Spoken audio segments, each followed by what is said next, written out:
Lalle mace ta gari ita ce ginshiƙin al'umma, ita ce uwa mai raunin tarbiyya, ita ce aminiya ga mijinta, kuma ita ce ginshiƙin zaman lafiya da nasarar gida. Duk wata al'umma da ta mallaki mata na gari to lalle za ta ginu kuma ta bunƙasa. Annabi sallallahu alaihi wasallam ya ce duniya duka abin jin daɗi ce, mafi alhairin jin daɗin duniya shine mace ta gari. Al'adar mu ta Hausa ma ta koyar da cewa mace ita ce gida, ita ce ginshiƙin ɗa'a, kuma ita ce hasken ɗaki. To yau za mu yi magana ne mai zurfi kan mace ta gari, wacce duk mai sauraro zai koyi darasi daga gare ta. Ku saurara.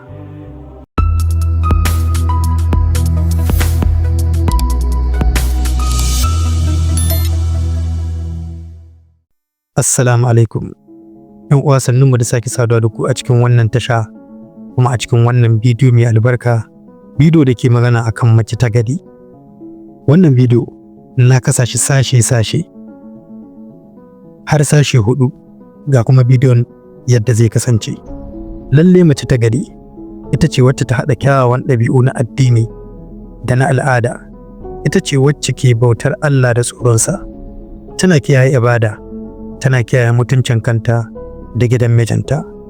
A al'adar Hausawa kuma, mace ta gari ita ce mai mutunci, mai kunya, mai ladabi, wacce ta san darajar aure da tarbiyyar yara. A zamaninmu na yau, mace ta gari ita ce wacce ta haɗa ilimin addini da na zamani domin kula da kanta da yaranta da kuma ma mijinta. Sai sashe na biyu, rawar da mace ta gari take iya takawa a addini.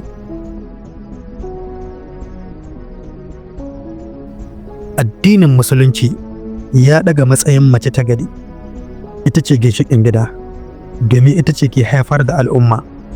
Mace ta gari ce take biyayya ga mijinta cikin duk abin da ya kasance halal ne, ta kula da mutuncinta, ta reni yaranta da tarbiyya ta addinin Musulunci. Allah maɗaukakin sarki ya ce a cikin Alƙur'ani, to mata na gari su ne masu biyayya, masu tsarewa a ɓoye saboda Allah ya tsare. Suratun Nisa'i aya ta 34. Wannan ya nuna cewa mace ta gari ita ce mai biyayya ga Allah da mijinta, wacce ke riƙe da amana da mutunci. Sai sashe na 3, rawar da mace ta gari ke iya takawa a cikin al'ada, ma'ana al'adar mu ta Hausawa. A al'adar Bahaushe, mace ta gari ita ce mai ladabi da kunya. Idan tana gida, tana kula da tsafta, tana yi wa mijinta biyayya, tana girmama iyayensa, tana kuma renon 'ya'yanta da tarbiyya. Kamar yadda Hausawa ke cewa uwa makaranta ce, idan ka shirya ta, ka shirya al'umma. Wannan yana nuna irin muhimmancin mace wajen tabbatar da tarbiyya da zaman lafiya a cikin al'umma. Sai sashe na 4, amfanin mallakar mace ta gari. Mace ta gari tana kawo nutsuwa da kwanciyar hankali a gidan aure.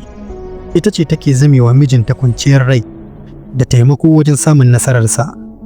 Annabi sallallahu alaihi wasallam ya ce, idan mutum ya yi aure ya cika rabin addininsa, to ya kiyaye sauran da tsoron Allah. Ma'ana idan mutum ya aure ya riga ya cika rabin addininsa. Saboda haka mace ta gari tana taimakawa mijinta wajen cika addini da rayuwar duniya. Haka kuma tana zamewa al'umma madubi mai kyau da tushe na alheri. A nan wannan bidiyo namu ya kammala, sai kuma kira da zan yi a gare ku, ya ku mata, ku zama matan kirki, ku zama ginshiƙin tarbiyya, ki kasance uwar gida mai daraja, ki kasance mace ta gari wacce duniya da lahira za su amfana da ita. Kuma mazan, ku saurare ni, ya ku maza, ku girmama kuma ku kula da matan, domin mace ta gari ita ce alherin da Allah ya yi muku a cikin rayuwarku.